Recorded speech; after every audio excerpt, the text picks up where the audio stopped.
आज हम इंग्लैंड में प्रधानमंत्री की नियुक्ति, शक्तियां तथा स्थिति पर चर्चा करेंगे, जिसमें सबसे पहले हम ये जानेंगे कि इंग्लैंड में प्रधानमंत्री पद का जन्म कैसे हुआ।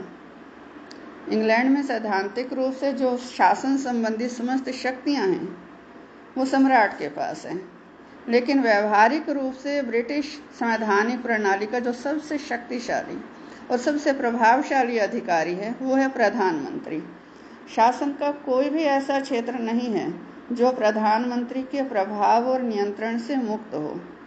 और इंग्लैंड में जो प्रधानमंत्री का पद है ये किसी कानून की देन नहीं है, ये पद ऐतिहासिक घटना और परंपरा पर आधारित है।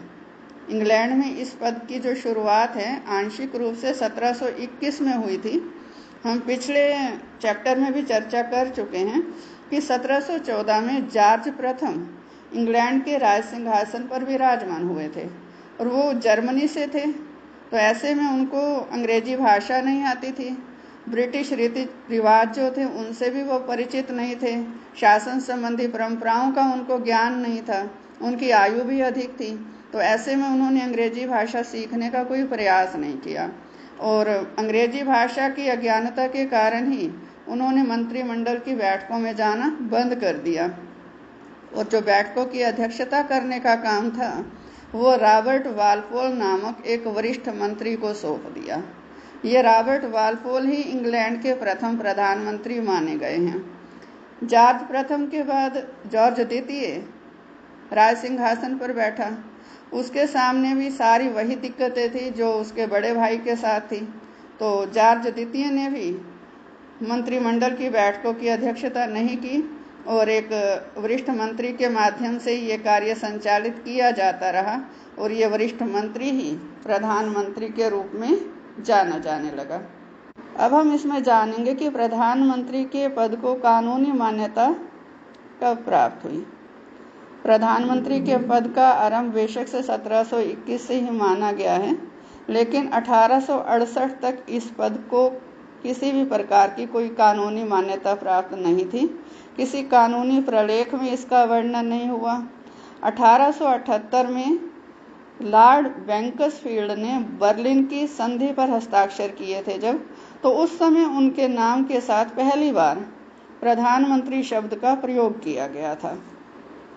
इंग्लैंड में प्रधानमंत्री के पद को कानूनी मान्यता सही मायने में उस समय प्राप्त हुई जब 1937 में ताज के मंत्रियों के कानून नामक एक कानून पारित हुआ, जिसमें प्रधानमंत्री तथा अन्य मंत्रियों के वेतन निश्चित किए गए थे।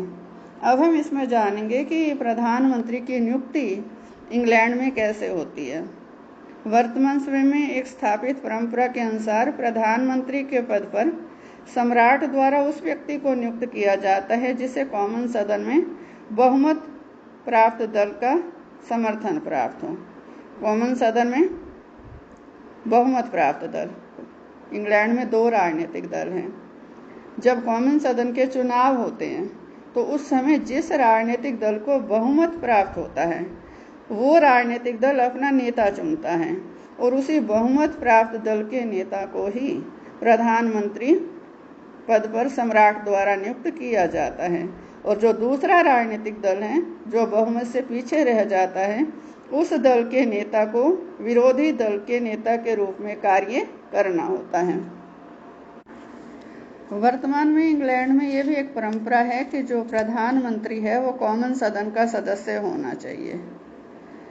हालांकि ब्रिटिश संवैधानिक इतिहास में ऐसे अनेक उदाहरण हैं जब लॉर्ड सदन के सदस्यों को भी प्रधानमंत्री के पद पर नियुक्त किया गया, लेकिन 1902 के पश्चात लॉर्ड सदन के किसी सदस्य को आज तक प्रधानमंत्री के पद पर नियुक्त नहीं किया गया और 1923 से ये परंपरा अच्छी तरह से स्थापित हो गई कि प्रधानमंत्री कॉमन सदन का ही सदस्य होना चाहिए। 1923 में प्रधानमंत्री थे बोनर लॉ, उन्होंने अपने पद से त्यागपत्र दिया था।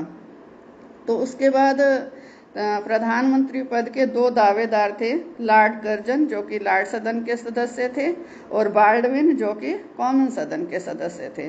सम्राट को इन दोनों में से किसी एक को प्रधानमंत्री पद पर नियुक्त करना था, लेकिन लॉर्ड कर्जन जो थे उनको सम्राट व्यक्तिगत रूप से जानते थे, और ऐसे में जो लॉर्ड कर्जन के व्यक्तिगत अवगुण थे उनसे भी सम्राट परिचित थे। तो इस कारण से उन्होंने बाल्डविन को प्रधानमंत्री पद पर नियुक्त किया। हालांकि ये एक संयोग की बात थी कि लॉर्ड कर्जन के जो अवगुण थे उनसे सम्राट परिचित थे, इसलिए उन्होंने लॉर्ड कर्जन को प्रधानमंत्री पद के योग्य नहीं समझा। लेकिन 1923 से फिर ये परंपरा ही बन गई कि जो प्रधानमंत्री हैं वो कॉमन सदन का ही सदस्य होना चाहिए।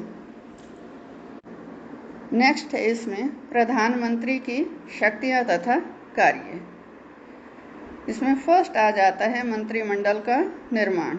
प्रधानमंत्री की जो सबसे महत्वपूर्ण शक्ति है वो है मंत्रिमंडल का निर्माण करना। सैद्धांतिक रूप से चाहे मंत्रियों की जो नियुक्ति है वो सम्राट द्वारा की जाती है, लेकिन वास्तव में जो मंत्रियों का चुनाव है उसका उत्तरदायित्व प्रधानमंत्री पर होता है। प्रधानमंत्री अपने साथियों में से, साथी मतलब जो उसके दल के सदस्य हैं, उनमें से अपने मंत्रियों का चुनाव करता है तथा सम्राट द्वारा उनकी जो नियुक्ति की जाती है वो एक औपचारिक कार्रवाई है। प्रधानमंत्री ने जो सूची बनाकर दे दी और जो पद प्रधानमंत्री ने बता दिए कि कौन से व्यक्ति को कौन सा विभाग देना है, उसी के अनुरूप ही सम्राट को अपनी कार्रवाई करनी होती है। सम्राट अपनी इच्छा अनुसार किसी व्यक्ति को मंत्री पद पर नियुक्त नहीं कर सकता, और ना ही प्रधानमंत्री की जो मंत्रियों की नियुक्ति के संबंध में सिफारिश है उसको रद्द कर सकता है। प्रधानमंत्री वैसे तो अपने मंत्रियों के चुनाव में पूरी तरह से स्वतंत्र होता है, लेकिन व्यवहार में उसे अपनी इस शक्ति का प्रयोग करने के लिए अनेक विचारों को समक्ष रखना पड़ता है। वो अपने दल के जो प्रमुख नेता हैं उनको मंत्रिमंडल में शामिल करता है, क्योंकि करना ही होता है जिन्होंने दल को जितवाया है चुनाव में। इसके अलावा यूनाइटेड किंगडम जो है इसमें इंग्लैंड, वेल्स, स्कॉटलैंड, उत्तरी आयरलैंड और ब्रिटिश चैनल के कुछ द्वीप शामिल हैं। तो ऐसे में प्रधानमंत्री को देश के ये जो विभिन्न भौगोलिक क्षेत्र हैं इनको भी प्रतिनिधित्व अपने मंत्रिमंडल में देना पड़ता है। इन क्षेत्रों के जो सदस्य हैं उनको मंत्रिमंडल में शामिल किया जाता है। इसके अलावा सामाजिक, आर्थिक और धार्मिक जो वर्ग हैं इंग्लैंड में, उनको भी मंत्रिमंडल में सही अनुपात में जो प्रतिनिधित्व है वो देने का प्रयास किया जाता है। वैसे तो जो मंत्रिमंडल में शामिल किए जाने वाले सदस्य हैं वो सभी संसद के सदस्य होते हैं, और लॉर्ड सदन के सदस्यों को भी मंत्रिमंडल में शामिल किया जाता है, लेकिन मंत्रिमंडल में ज़्यादा जो स्थान है वो कॉमन सदन के सदस्यों को दिए जाते हैं। प्रधानमंत्री अपने दल या संसद से बाहर के भी किसी व्यक्ति को मंत्रिमंडल में शामिल कर सकता है, लेकिन ऐसे में उस व्यक्ति को, उस मंत्री को संसद के किसी सदन का सदस्य अवश्य ही बनना पड़ेगा। भारत में भी यही स्थिति है कि किसी भी व्यक्ति को मंत्रिमंडल में शामिल किया जा सकता है, लेकिन भारत में एक उस पर संवैधानिक बाध्यता है कि मंत्री बनने के 6 माह के अंदर उस व्यक्ति को राज्यसभा या लोकसभा में से किसी एक सदन की सदस्यता लेनी होगी। लेकिन इंग्लैंड में जो प्रधानमंत्री द्वारा किसी ऐसे व्यक्ति को जब मंत्री बनाया जाता है जो ना तो लॉर्ड सदन का सदस्य है ना कॉमन सदन का सदस्य है, उसे दोनों में से किसी एक सदन की सदस्यता तो अवश्य ही लेनी होती है।